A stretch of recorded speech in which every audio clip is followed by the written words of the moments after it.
नमस्कार, मैं रवीश कुमार। आज 11वां दिन है जब पेट्रोल और डीजल के दाम लगातार बढ़े हैं। इनकी कीमतों के बढ़ने से परेशान आत्माओं से एक प्रश्न है, परेशान आप हैं तो प्रदर्शन दूसरा क्यों करे? वैसे दूसरे को भी करना चाहिए, लेकिन यह सवाल इस संदर्भ में है कि कई लोग लिख रहे हैं कि विपक्ष कहां है, जैसे तेल के दाम विपक्ष के प्रदर्शन ना करने के कारण बढ़ रहे हों। जब भी तेल के दाम बढ़ते हैं विपक्ष की खोज बढ़ जाती है। ऐसा क्यों होता है? क्या वाकई विपक्ष ने कुछ नहीं कहा और कुछ नहीं किया, या जनता के बीच ही यह मुद्दा नहीं है, या फिर मीडिया जनता के बीच जाना ही नहीं चाहता है? कई लोग तो इस अधिकार से पूछते हैं जैसे पेट्रोल की कीमतों का विरोध करने के लिए घर से निकल पड़े थे, रास्ते में लोगों की भीड़ जमा थी, मगर कोई विपक्ष का नहीं मिला तो घर लौट आए। अच्छी बात है कि पेट्रोल और डीजल के दाम बढ़ने से विपक्ष की खोज होने लगती है, सरकार की नहीं होती है। सरकार के लिए इससे अच्छी बात क्या हो सकती है? विपक्ष वाले भी सोच रहे होंगे कि 87 दिन से किसानों का आंदोलन चल रहा है। यह आंदोलन विपक्ष के भरोसे नहीं बना है। किसानों को लगा कि कानून उनके लिए ठीक नहीं, तो पंजाब के गांव-गांव में हफ्तों इसे लेकर जागरूकता अभियान चला। बहुत से लोग इसके कारण किसान संगठनों से पहली बार जुड़े। लोगों का दबाव किसान संगठनों पर बनने लगा और आंदोलन दिल्ली की सीमाओं पर पहुंचते पहुंचते ऐलान करने लगा कि उनके बीच राजनीतिक दल के नेताओं को नहीं बुलाया जाएगा। बीजेपी के नेता तो वैसे भी नहीं आते, इसलिए इसका मतलब यही था कि विपक्ष के नेताओं को नहीं आने दिया जाएगा। 26 जनवरी के पहले तक किसान आंदोलन और विपक्षी नेताओं की दूरी बनी रही। अब बदल गई है, लेकिन फिर भी यह आंदोलन पूरी तरह से किसानों के ही हाथ में है। विपक्ष भी क्या करे? कई हफ्ते तक समझ नहीं आया कि किसान तो चाहते नहीं कि हम वहां जाएं, तो ट्विटर से लेकर सदन में ही बयान देते रहे, भाषण देते रहे। अब पेट्रोल डीजल के दाम बढ़े हैं तो विपक्ष की खोज हो रही है। अभी अभी भगाए जा रहे थे, अभी अभी बुलाए जा रहे हैं। पता चलता है कि नागरिक विपक्ष की भूमिका को लेकर कंफ्यूज है और विपक्ष नागरिक से दूर है। उपभोक्ता खोज रहे हैं कि विपक्ष कहां है, विपक्ष खोज रहा है कि अमिताभ और अक्षय कुमार कहां हैं। सब अपना अपना गम हल्का करने के लिए किसी ना किसी को खोजने में बिजी हैं और 100 रुपए लीटर पेट्रोल खरीद रहे हैं। महाराष्ट्र कांग्रेस के प्रदेश अध्यक्ष नाना पटोले साहब भी खोज रहे हैं। उनकी सरकार के समय पेट्रोल डीजल दाम बढ़ने लगते थे, तब तो अमिताभ बच्चन से लेकर अक्षय कुमार तक खूब बोला करते थे। अब ये लोग क्यों नहीं बोल रहे हैं? 70 रुपए पर इतने बयान आते थे, अब 90 से लेकर 100 रुपए पर किसी के बयान नहीं आते हैं। अमिताभ बच्चन और अक्षय कुमार को पेट्रोल की कीमतों पर बोलने के लिए खोजना एक अलग बात है, लेकिन उनकी फिल्मों की शूटिंग रोक देना, यह कौन सा लोकतांत्रिक तरीका है पटोले साहब? उम्मीद है राहुल गांधी नाना पटोले से यह बात पूछेंगे कि उन्होंने फिल्मों की शूटिंग रोक देने की बात क्यों कही। क्या यह बात उनके विरोधी दल की हरकतों से नहीं मिलती है? आपने देखा होगा कि जब मनमोहन सिंह साहब की सरकार थी केंद्र में, तब अमिताभ बच्चन जी हो, अक्षय कुमार जी हो, ट्वीट के माध्यम से पेट्रोल और डीजल के बारे में वो लोग बताते थे कि 25 और 30 रुपए का पेट्रोल आज ये लोग महंगा बेच रहे हैं। आज अंतर्राष्ट्रीय बाजार में कच्चे तेल के दाम कम होने के बाद भी जिस तरह से डीजल पेट्रोल के दाम बढ़ाकर, गैस के दाम बढ़ाकर हिंदुस्तान की जनता के जेब काटने का महापाप भाजपा की नरेंद्र मोदी की सरकार जो कर रही है, आप क्यों नहीं बोल रहे हैं? अब अगर वो नहीं बोलेंगे या न्याय के विरोध में नहीं बोलेंगे तो हम महाराष्ट्र में अमिताभ बच्चन का शूटिंग, अभी अक्षय कुमार की शूटिंग या उनके पिक्चर भी रिलीज नहीं होने देंगे। यह भूमिका कांग्रेस लेंगी। सरकार के लिए यह अच्छा है कि पेट्रोल और डीजल के दाम बढ़ने पर जनता विपक्ष को खोजती है। वह चाहती है कि विपक्ष इस मौके पर विपक्ष के होने का प्रदर्शन करे, उसका अभ्यास करे, प्रदर्शन करे कि वह प्रदर्शन कर सकता है। कई लोग तो इमोशन में बीजेपी के 2014 के समय के पोस्टरों को निकालकर पोस्ट करने लगते हैं। जब भी दाम बढ़ते हैं यह पोस्टर निकल आता है, बहुत हुआ पेट्रोल डीजल की मार, अब की बार मोदी सरकार।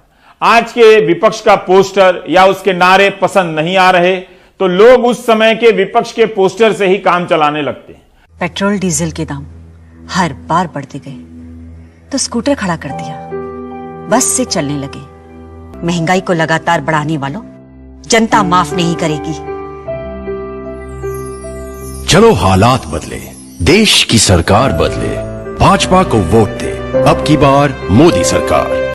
अब तो 2014 की तुलना में रेट 20 रुपए से अधिक हो चुके हैं, लेकिन 2015 में जब दाम कम हुए थे तब प्रधानमंत्री ने इसे अपने नसीब से जोड़ दिया था।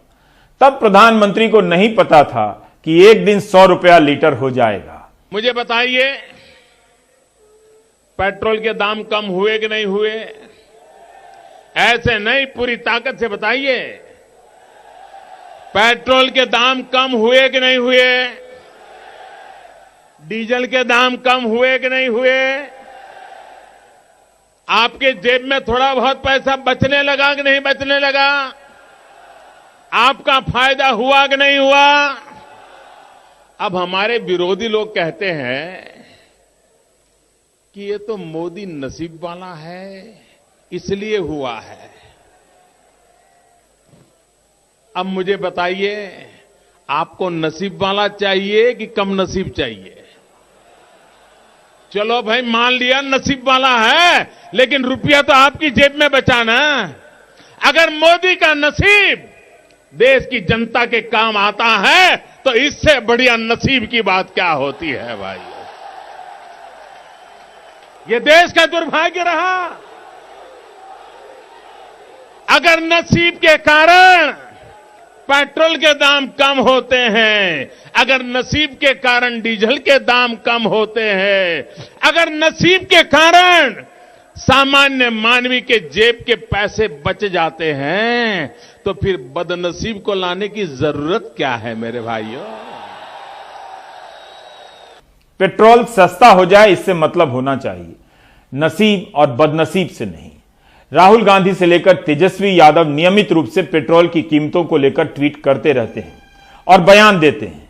राहुल गांधी 1 जनवरी से लेकर अब तक इस मसले पर 8 बार ट्वीट कर चुके हैं। आज भी राहुल गांधी ने ट्वीट किया है कि वो जुमलों का शोर मचाते हैं, हम सच का आईना दिखाते हैं। इस ट्वीट में एक नोट है जिसमें लिखा है कि इस साल 19 बार तेल की कीमतें बढ़ चुकी हैं। जून 2014 में जब मोदी सरकार सत्ता में पहली बार आई, तब कच्चे तेल की कीमत ग्लोबल मार्केट में $93 प्रति बैरल थी। तब पेट्रोल की कीमत भारत में 71 रुपए लीटर और डीजल 57 रुपए के करीब। लेकिन करीब 7 साल बाद कच्चे तेल का दाम $30 कम होकर $63 प्रति बैरल पर है। फिर भी पेट्रोल सेंचुरी बना रहा है और डीजल उसके पीछे पीछे चल रहा है। साल 2021 में अब तक तेल की कीमतें 19 बार बढ़ाई गई हैं, मतलब 45 दिन में 19 बार कीमतों में इजाफा। इस दौरान पेट्रोल 5 रुपए 28 पैसे प्रति लीटर महंगा हो चुका है। 15 फरवरी 2020 से 15 फरवरी 2021 के बीच पेट्रोल 17 रुपए प्रति लीटर और डीजल 14 रुपए से अधिक प्रति लीटर महंगा हो चुका है। इसके बाद भी सारा कसूर आज के विपक्ष का है। अगर आज का विपक्ष पेट्रोल और डीजल के दाम का पुरजोर विरोध करता तो लोगों को बीजेपी की याद नहीं आती। इस लिहाज से बीजेपी को भी प्रेस कॉन्फ्रेंस करनी चाहिए कि कहां है विपक्ष, आप क्यों नहीं पेट्रोल डीजल के दाम का विरोध करते हैं? आपके प्रदर्शन नहीं करने से लोग हमें विपक्ष के रूप में देख रहे हैं, जबकि हम सरकार में। बस ये ना कहे कि हमने विपक्ष को एक्सपोज करने के लिए दाम बढ़ाए हैं। हमारे सहयोगी सौरभ शुक्ल ने कुछ लोगों से बात की कि आखिर विपक्ष को क्या करना चाहिए। कोई विपक्ष नहीं है इंडिया में, कोई भी, खाली बीजेपी अपनी मनमानी कर रही है। कुछ भी करो, विपक्ष कुछ नहीं कर रहा, कुछ नहीं कर रहा विपक्ष। सड़कों पर होना चाहिए, वो नहीं, सड़कों पे होना चाहिए, वो नहीं हो पा रहा बिल्कुल भी। अच्छा, तो विपक्ष में कौन है? बाकी सरकार सबका अपना अपना बना हुआ, विपक्ष है कौन? सबका तो बहुमत से ही बना हुआ है, विपक्ष कौन है इसका? विपक्ष स्ट्रॉन्ग है ही नहीं, विपक्ष है ही नहीं आज की डेट में। विपक्ष स्ट्रॉन्ग होता तो इतना होता ही नहीं, जबकि इंटरनेशनल मार्केट में इतना रेट इंक्रीज हुआ नहीं जितना यहाँ हो रहा है। आपको लग रहा है विपक्ष ये मांग उठा नहीं रहा है सड़कों पर? नहीं, वो शांत बैठे, उनको कोई दिक्कत नहीं है। विपक्ष ही नहीं है, सबसे बड़ी बात तो यही है। अच्छा। आम आदमी तो मर ही गया इस चीज़ के लिए। गैस का देख लो ना आप, कई दिन में कितने बढ़ गए, 70 रुपए गए सीधे। दाम विपक्ष ने नहीं बढ़ाए हैं, खोज उसकी हो रही है। सरकार के लिए इससे अच्छी बात क्या हो सकती है? लेकिन क्या वाकई विपक्ष कुछ नहीं कर रहा है, या दिखाया नहीं जा रहा है, छापा नहीं जा रहा है, या मीडिया अब जनता के घर घर जाकर महंगाई पर अब रिपोर्ट नहीं बना रहा है? जब आप विपक्ष को खोजते हैं तो पता करने का प्रयास भी कीजिए कि पेट्रोल डीजल के दाम बढ़ने पर किसने क्या कहा और क्या किया है। शकील अहमद खान कांग्रेस के विधायक हैं। बिहार विधानसभा सत्र के पहले दिन हाथ में लकड़ी की गठरी लिए आ गए। साथ में एक पोस्टर भी है जिसमें 2014 और आज की कीमतों की तुलना है। क्या शकील अहमद खान बाहर सड़क पर चल रहे होते तो महंगाई से त्रस्त जनता उनके पीछे पीछे चलने आ जाती? अगले दिन शकील अहमद खान का अच्छा खासा समय यह पता करने में जाने वाला है कि उन्होंने प्रदर्शन किया तो कहीं छपा भी कि नहीं, कहीं आया भी कि नहीं। राजद के भी कुछ विधायक साइकिल से आ गए, जैसे कभी बीजेपी के विधायक साइकिल चलाया करते थे। बीजेपी के सारे विधायक कार से आए। 10 दिनों में 10 बार पेट्रोल डीजल का दाम बढ़ाया गया है। जब से मोदी सरकार आई है, इस टैक्स के एक्साइज ड्यूटी के नाम पर, पेट्रोल डीजल के सिर्फ नाम पर 20 लाख करोड़ रुपया की वसूली देश की जनता से किया गया है। 1 लाख करोड़ रुपया में पूरे बिहार का कायाकल्प होता है हर साल, और ये 20 लाख करोड़ रुपया वसूला गया है। और हर लोग, जो मध्यम वर्ग के लोग हैं, गरीब लोग हैं, तमाम लोग प्रभावित हुए हैं, क्योंकि ट्रांसपोर्टिंग का चार्ज दुगुना 2.5 गुना हो गया है, जिसकी वजह से गरीब गुरबा भी जो सामान खरीद करके उपयोग करते हैं, उन तमाम चीज़ों का दाम 1.5 गुना, 2 गुना, 2.5 गुना बढ़ गया है। और लोग त्राहिमाम कर रहे हैं। इसलिए हम मांग करते हैं कि 2014 में जो महंगाई की सरकार थी, उतना भी अगर रेट आप कर दीजिएगा तो बिहार की जनता, देश की जनता को बहुत राहत होगी। हम आज के इस विधानसभा में इस प्रोटेस्ट के माध्यम से न केवल मोदी सरकार बल्कि नीतीश सरकार से भी कहना चाहते हैं कि स्टेट का भी एक टैक्स होता है, अगर उसमें भी राहत अगर नीतीश कुमार की सरकार दे दे तो बिहार की जनता को बड़ी राहत होगी। महंगाई और रोजगार राजनीतिक मुद्दा नहीं है। रोजगार के सवाल के बीच आप हिंदू मुस्लिम टॉपिक डाल दीजिए, पता भी नहीं चलेगा कि रोजगार की बात कहां गई। राजनीति बदल चुकी है, उसके मुद्दे भी बदल गए हैं। धार्मिक पहचान से बड़ा कोई मुद्दा नहीं है। राजनीति धार्मिक पहचान की स्थापना के लिए हो रही है। अजान या पूजा में लाउडस्पीकर बजाने को लेकर होने वाले झगड़े पर एक पूरे राज्य का चुनाव निकल जाता है। जाहिर है मुद्दे आर्थिक और अन्य मुद्दों की राजनीति समाप्त हो गई है। विपक्ष अगर दिखाई भी देता तो भी इससे ना तो राजनीति में धार आती, ना सरकार पर दबाव पड़ता। पर यह सवाल अच्छा है कि रोजगार और महंगाई के सवाल पर सरकार पर जनता के किसी दबाव का असर क्यों नहीं होता है? क्या जनता वाकई 100 रुपए लीटर तेल खरीदकर परेशान नहीं है? यह तो वही बता सकती है। अनुराग द्वारी ने मध्य प्रदेश के कैबिनेट मंत्री से पूछा तो प्रधानमंत्री को बधाई देने लगे कि उन्होंने भाव पर नियंत्रण किया हुआ है।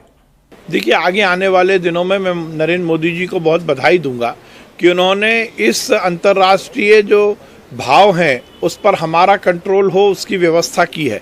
जिस प्रकार से सोलर का उपयोग आगे आने वाले समय में परिवहन पर होगा, जिस प्रकार से इलेक्ट्रॉनिक और इलेक्ट्रिकल गाड़ियां देश में लाने का मोदी जी का निर्णय है, वो निश्चित रूप से अंतर्राष्ट्रीय जो बाजार है उस पर हमारे नियंत्रण को और मजबूत करेगा। आम लोग तो बस से चलते हैं, ट्रेन से चलते हैं, तो खास लोग आपको गाड़ी से तो सर उसका भाड़ा में परिवर्तन तो बढ़ेगा ना सर, भाड़ा तो बढ़ेगा ना, प्रभाव तो पड़ ही रहा है। आंशिक रूप से थोड़ा सा बढ़ सकता है। त्राहिमाम कर रही है जनता। नहीं, ऐसी बात नहीं है कि जनता त्राहिमाम कर रही है, नेता त्राहिमाम कर रहे हैं। तो जनता को भी तो असर पड़ेगा सर, आप बोल रहे हैं। जनता जो आ जाती है, आदत हो जाता है, सरकार जो बजट लाती है उसको महसूस करती है कि बजट जो आया है तो किसी कारणवश आया है। मंत्री जी कह रहे हैं कि भाव पर कंट्रोल और प्रधानमंत्री बधाई के पात्र हैं। सुना आपने? प्रधानमंत्री से अनुरोध है कि इसे गंभीरता से ना लें और खुद दावा ना करें कि उन्होंने भाव पर नियंत्रण किया है, इसलिए पेट्रोल 100 रुपए मिल रहा है, वरना 200 रुपए मिलता। विपक्ष भी कुछ करने के लिए भारी दबाव में है। कुछ नया करने को नहीं मिल रहा तो सारा कुछ वही कर रहे हैं जो बीजेपी करती थी। नया करे भी तो क्या करे? मोटरसाइकिल की अर्थी निकाली जा रही है, गैस के सिलेंडर को लेकर प्रदर्शन हो रहे हैं। यहां तक कि जिस साइकिल को चलाकर बीजेपी के नेता शिवराज सिंह चौहान कभी विधानसभा जाया करते थे, उस साइकिल की भी खोज हो रही है। कांग्रेस ने पूछा है कहां गई वो साइकिल? कम से कम मुख्यमंत्री शिवराज सिंह चौहान को वो साइकिल कमलनाथ को दे देनी चाहिए कि लीजिए अब आप चलाइए। कहां गई वो साइकिल, ने कहां पंचर हो गई? ये कमलनाथ जी ने भी पूछा है। कुल मिलाकर जब डीजल के भाव बढ़ते हैं तो किसान परेशान और ट्रांसपोर्टेशन बढ़ जाता है महंगाई लगातार बढ़ जाती है, वो बढ़ रही है। कोरोना काल में लोग परेशान हैं, काम धंधे बंद हो गए, नौकरियां चली गई और ऊपर से डीजल पेट्रोल की मार और रसोई गैस की मार। ये कुल मिला के भारतीय जनता पार्टी केवल मुंगेरी लाल के सपने दिखा रही है कि जब इलेक्ट्रिक ट्रेन और ये आएंगे तो डीजल पेट्रोल के भाव बढ़ जाएगा। अरे आज तो लोग परेशान हैं, इसका जवाब चाहिए। और हम लोग 22 तारीख को जब विधानसभा सेशन चलेगा साइकिल से जाएंगे।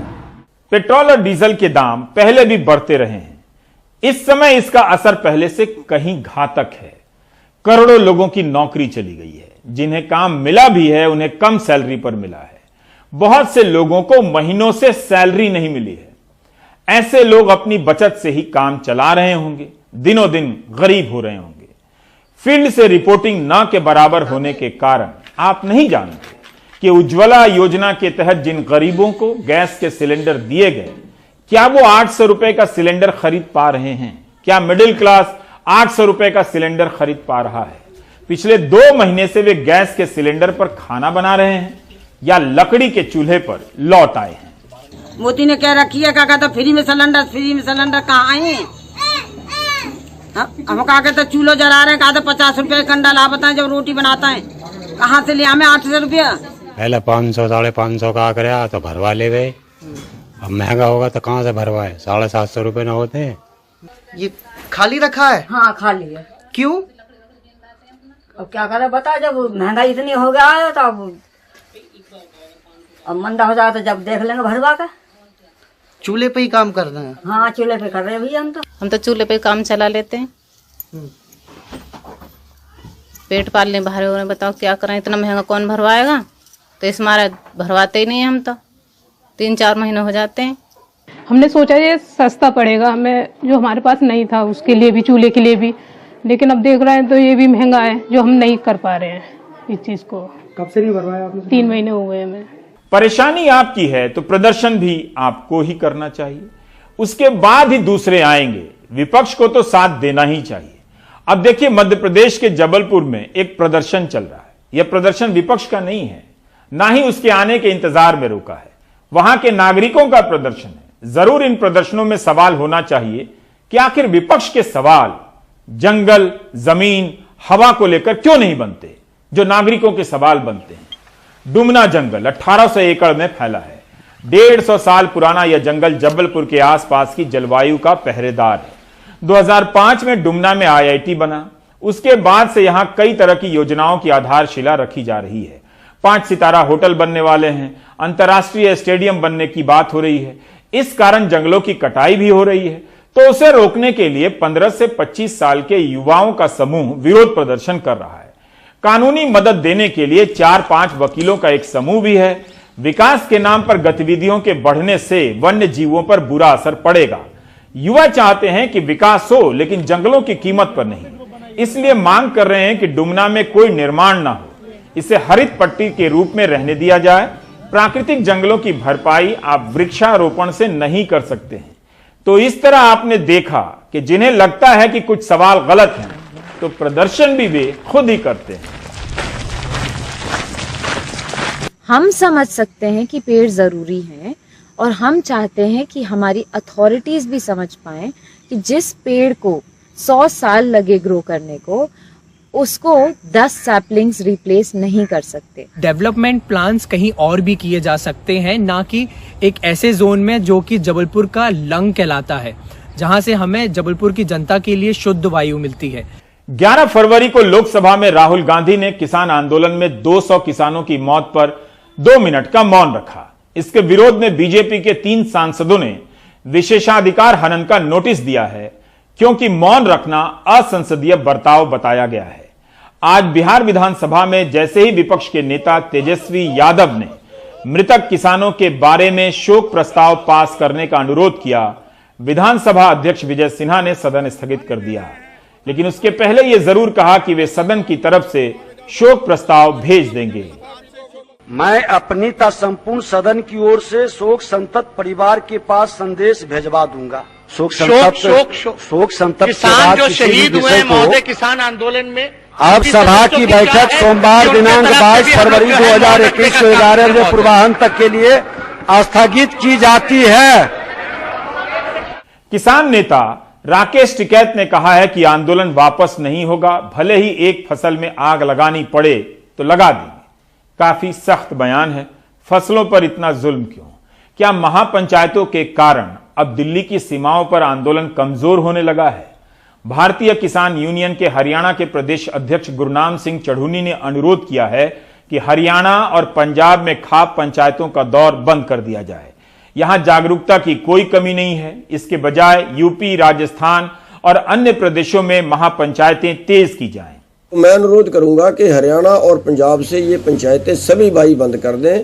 खापों वालों से भी अनुरोध करूंगा और आम सभी भाइयों से अनुरोध करूंगा कि हरियाणा में और पंजाब में कोई पंचायत ना रखवाए, बाकी दूसरे स्टेटों में रखवाएं, क्योंकि हमारे पास भी दूसरे स्टेटों में जाने का टाइम फिर कम रह जाता है जब हरियाणा और पंजाब वाले भाई पंचायतें रखते हैं।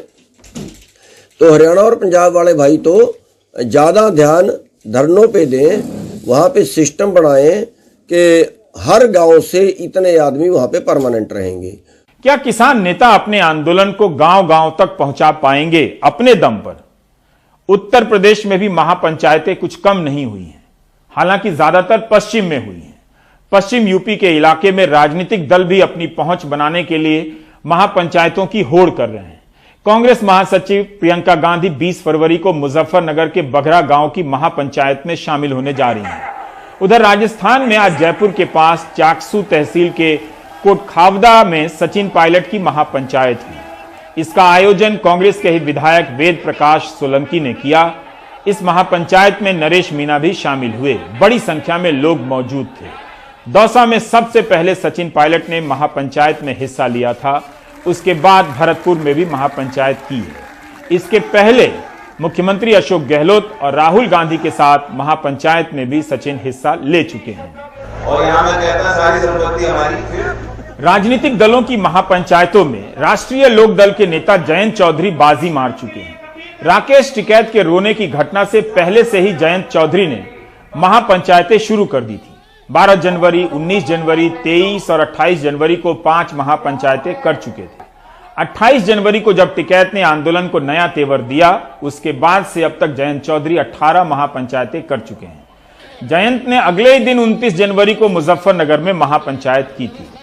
एक एक जिले में कई महापंचायत कर चुके हैं। मथुरा में ही गोवर्धन, छाता, बलदेव, माठ, कोसीकला और मगोर्रा में महापंचायतें कर चुके हैं। सारी पंचायतें उनकी पार्टी के बैनर तले हो रही हैं और पश्चिम यूपी में हो रही हैं।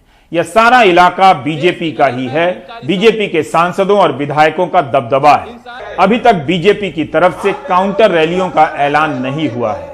जयंत की महापंचायतों में काफी लोग आ रहे हैं।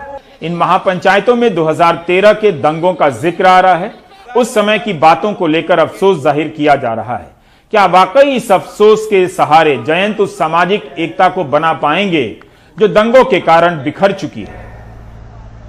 किसान महापंचायतों में पश्चिमी उत्तर प्रदेश में सबसे ज्यादा जो भीड़ आ रही है वो आ रही है जयंत चौधरी की महापंचायतों में।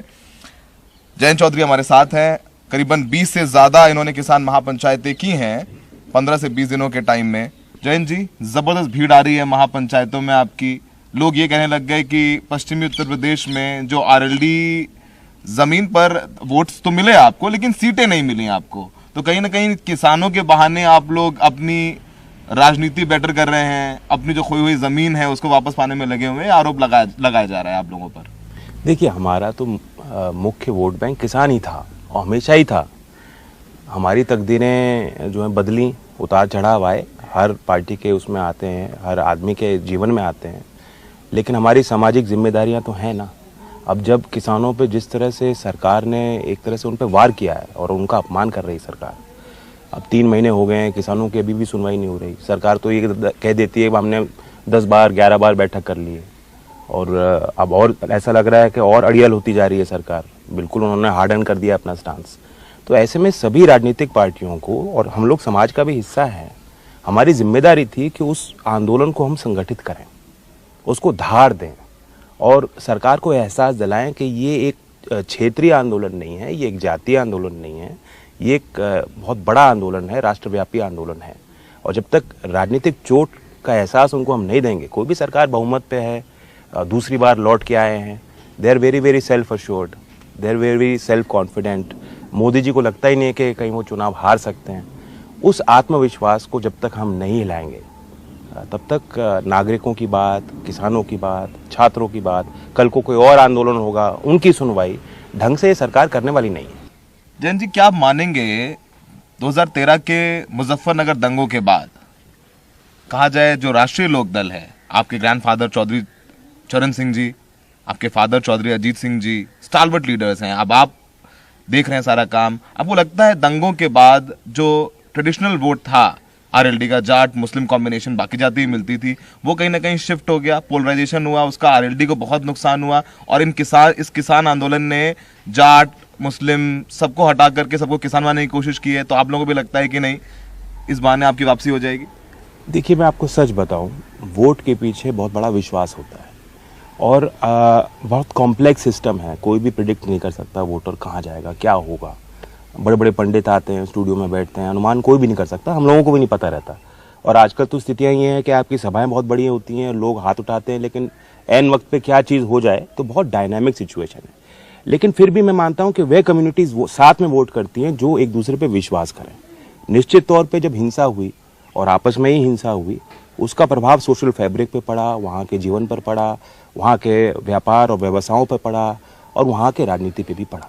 वह हमारा गढ़ था मुजफ्फरनगर और इसलिए वक्त लगा उन चीज़ों को फिर जो बिखेर दिए गए, उन रिश्तों को, उन धागों को हमने फिर समेटा है।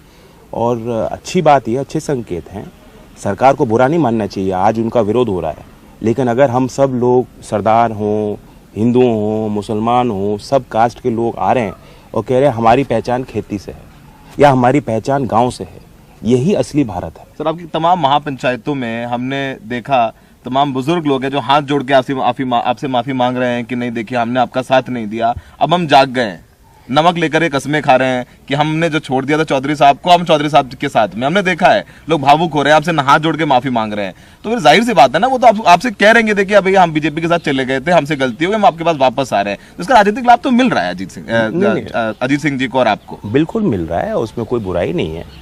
जब हाथरस की घटना हुई थी उसके बाद हमने मुजफ्फरनगर में ही पंचायत करी थी और मैंने ही मन से कहा था कि जो लोग बीजेपी में चले गए, मैं उनकी तरफ हाथ बढ़ा रहा हूँ, हमें चाहिए, उनकी आवश्यकता है, ये वक्त है, ये कमजोरी का वक्त है हमारे लिए भी और समाज के लिए भी। तो वो इमोशनल पिच मैंने भी किया है और politics is never devoid of emotion, ना ही पहचान के बगैर कोई राजनीति होती है। सवाल ये, आप हिंदू मुसलमान की पहचान को लेकर जाना चाहते हो या आप किसान की पहचान को लेकर जाना चाहते हो? हमने दूसरा रास्ता चुना है, किसान का। ब्रेक में जाने से पहले फाइन तंत्र की बात।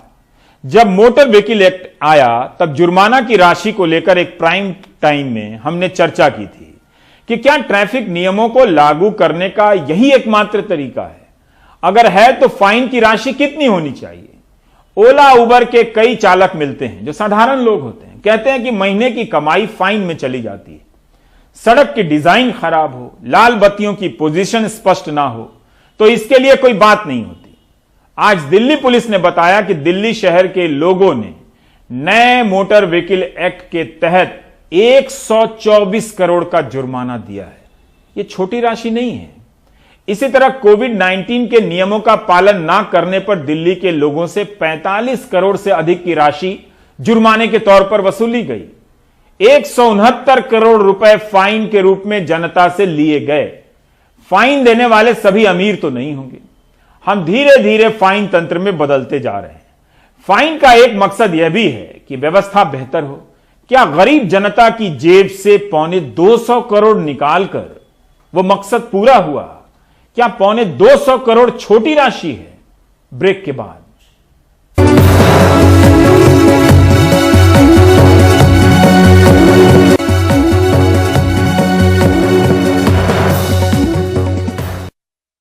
क्या इस दुनिया के बाहर भी कोई दुनिया है? हमारी तरह बोलने, हंसने, रोने, खुश होने और दुखी होने वालों की दुनिया? यह सवाल कवियों, लेखकों, फिल्मकारों से लेकर वैज्ञानिकों तक को सदियों से लुभाता रहा है। इंसान ने बार बार इस दुनिया के बाहर झांकने की कोशिश की। रूस के यूरी गागरिन 1961 में जब पहली बार आसमान में उतरे तो लगा कि अब वाकई आसमान भी इंसान की मुट्ठी में है, उसके पांव तले आ गया है। 1969 में जब अमेरिकी अंतरिक्ष यात्री नील आर्मस्ट्रांग ने चांद पर कदम रखे तो उन्होंने इसे अमेरिका की नहीं इंसानियत की बड़ी छलांग बताया। One giant leap for mankind. तब से अब तक 50 साल हो गए हैं, इंसान आसमान के कुएं में झांकता रहा है। दुनिया चांद के आगे मंगल और शनि तक के चक्कर काट रही है। भारत भी 7 साल पहले मंगल की कक्षा छू चुका है। बेशक 2019 में चांद पर हमारा लैंडर उतरते उतरते रह गया, लेकिन ऐसी नाकामियां ही आने वाली कामयाबियों का रास्ता भी खोलती हैं। दुनिया भर में आसमान छूने की कोशिशें हार हार कर ही आगे बढ़ी हैं। आज का दिन भी इस सिलसिले की एक अहम कड़ी के तौर पर आया है। अमेरिका का एक रोवर परसिवियरेंस आज मंगल की सतह पर उतरा है। कोशिश फिर वही देखने की है, कहीं मंगल पर भी जीवन की कोई धुकधुकी तो नहीं है, कहीं कोई सांस लेता हुआ जीव, कहीं हिलता डुलता हुआ कोई बहुत सूक्ष्म प्राणी वहां है या नहीं।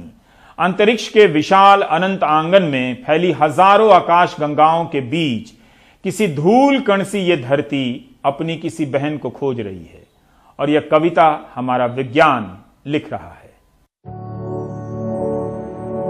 धरती से 20 करोड़ किलोमीटर दूर मंगल की 3.5 अरब साल पुरानी चट्टानों की नींद में अचानक एक खलल पड़ा, जब धरती से आया एक मेहमान वहां ज्वालामुखी की राख और धूल से भरी चट्टानों के बीच एक झटके से कूदा।